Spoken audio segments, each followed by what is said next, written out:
Hello दोस्तों, स्वागत है आपका जियो मैटर्स पे। सीनियर यूनाइटेड स्टेट्स और यूक्रेनियन ऑफिशियल्स ने जेनेवा में मुलाकात शुरू कर दी है ताकि वॉर को खत्म करने के लिए चल रही नेगोशिएशन एफर्ट्स पर चर्चा की जा सके। यह युद्ध अब अपने 5th ईयर में प्रवेश कर चुका है, ऐसा कीव के टॉप नेगोशिएटर्स ने कहा है। थर्सडे को एक्स पर एक पोस्ट में यूक्रेनियन डेलीगेशन के लीडर रुस्टेम अमरोव ने बताया कि उनकी 4% टीम ने यूएस डेलीगेशन से जेनेवा के स्विस सिटी में मुलाकात शुरू कर दी है। इस यूएस डेलीगेशन में डोनाल्ड ट्रंप के एनवाइज स्टीव विटकॉफ और जैरेड कुशनर शामिल हैं। उन्होंने कहा कि दोनों पक्ष पोस्ट वॉर रिकंस्ट्रक्शन और रशिया के साथ अगली मीटिंग की प्रिपरेशन पर चर्चा करेंगे। इस मीटिंग का उद्देश्य यूएस लेड एफर्ट्स के तहत वॉर को खत्म करने के लिए एक ब्रेक थ्रू हासिल करना है। जेनेवा और अबू धाबी में पहले हुए यूएस लेड नेगोशिएशंस कीव और मॉस्को के बीच किसी कॉम्प्रोमाइज तक नहीं पहुंच पाए, खासकर टेरिटरी जैसे की स्टिकिंग पॉइंट्स पर। उमेरोव ने कहा कि आज जेनेवा में हम नेगोशिएशन प्रोसेस के फ्रेमवर्क के भीतर अपना काम जारी रख रहे हैं। उन्होंने बताया कि बैठक में प्रोस्पेरिटी पैकेज पर काम होगा, जिसमें इकोनॉमिक सपोर्ट और यूक्रेन की रिकवरी के मैकेनिज्म्स, इन्वेस्टमेंट अट्रैक्ट करने के इंस्ट्रूमेंट्स और लॉन्ग टर्म कॉपरेशन के फ्रेमवर्क शामिल हैं। उन्होंने यह भी कहा कि यह बैठक रशिया के साथ होने वाली अगली ट्राइलैटरल नेगोशिएशंस की प्रिपरेशन का हिस्सा है और इस स्टेज से पहले पोजीशंस को सिंक्रोनाइज करना जरूरी है। बैठक में पॉसिबल प्रिजनर्स एक्सचेंजेस के मुद्दे पर भी चर्चा होगी। हम प्रैक्टिकल सॉल्यूशंस पर फोकस्ड हैं, उन्होंने कहा। यूक्रेनियन प्रेसिडेंट जेलेंस्की ने वेडनेसडे को कहा कि उन्होंने टॉक से पहले यूएस प्रेसिडेंट डोनाल्ड ट्रंप से बातचीत की। इस बातचीत में जेनेवा में रिप्रेजेंटेटिव्स किन इश्यूज पर चर्चा करेंगे और मार्च की शुरुआत में ट्राइलैटरल फॉर्मेट में फुल नेगोशिएटिंग टीम की अगली मीटिंग की प्रिपरेशन पर चर्चा हुई।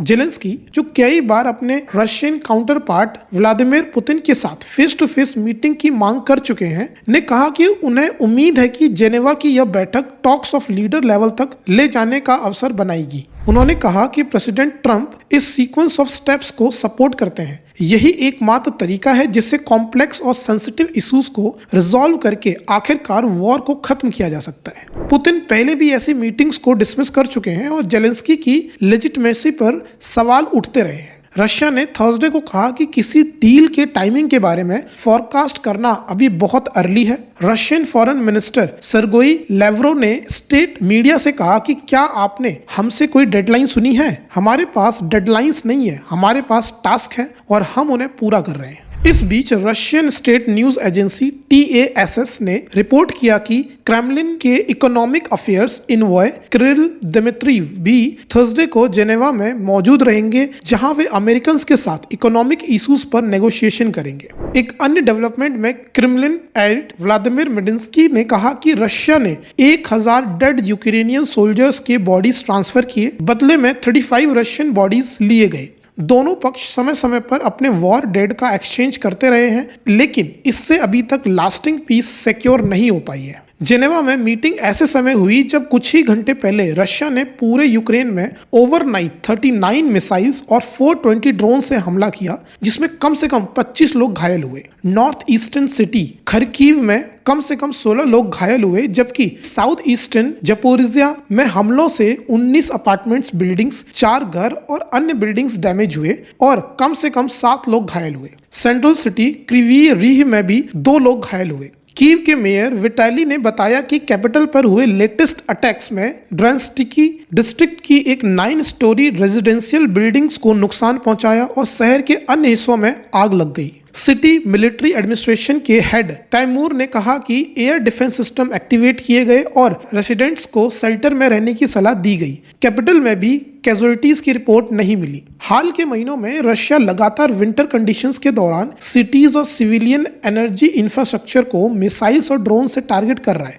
जबकि वॉशिंगटन यूरोप के सबसे डेडली कन्फ्लिक्ट को खत्म करने की कोशिश कर रहा है, जो वर्ल्ड वॉर 2 के बाद सबसे बड़ा संघर्ष माना जा रहा है। हालांकि ट्रंप ने वादा किया है कि वे ऑफिस में लौटने के 24 घंटे के भीतर कन्फ्लिक्ट खत्म कर सकते हैं, लेकिन अब तक टॉक्स से कोई कॉन्क्रीट रिजल्ट नहीं निकला है। नेगोशिएशंस जो यूएस प्लान पर आधारित है और पिछले साल के अंत में अनवील किया गया था, टेरिटोरियल इश्यूज पर रोड ब्लॉक का सामना कर रही है। इनमें ईस्टर्न डोनबास का कंट्रोल सबसे बड़ा मुद्दा है, जो यूक्रेन का इंडस्ट्रियल रीजन है और सबसे ज्यादा फाइटिंग का केंद्र रहा है। रशिया ईस्टर्न डोनेट्स्क रीजन पर फुल कंट्रोल की मांग कर रहा है और चेतावनी दी है कि यदि कीव नेगोशिएटिंग टेबल पर नहीं झुकता तो वह फोर्स का इस्तेमाल करेगा। लेकिन यूक्रेन ने इस डिमांड को रिजेक्ट कर दिया है और कहा है कि वह बिना सिक्योरिटी गारंटीज के कोई डील साइन नहीं करेगा जो फ्यूचर इन्वेजन को डिटर कर सके। यूक्रेनियन कॉन्स्टिट्यूशन भी टेरिटरी सेड करने की अनुमति नहीं देता। माना जाता है कि इस वॉर में दोनों पक्ष के हंड्रेड्स ऑफ थाउजेंड्स लोग मारे जा चुके हैं। इस टॉपिक से रिलेटेड और अगर कोई न्यूज आती है तो मैं अगली वीडियो में आपको जरूर बताऊंगा।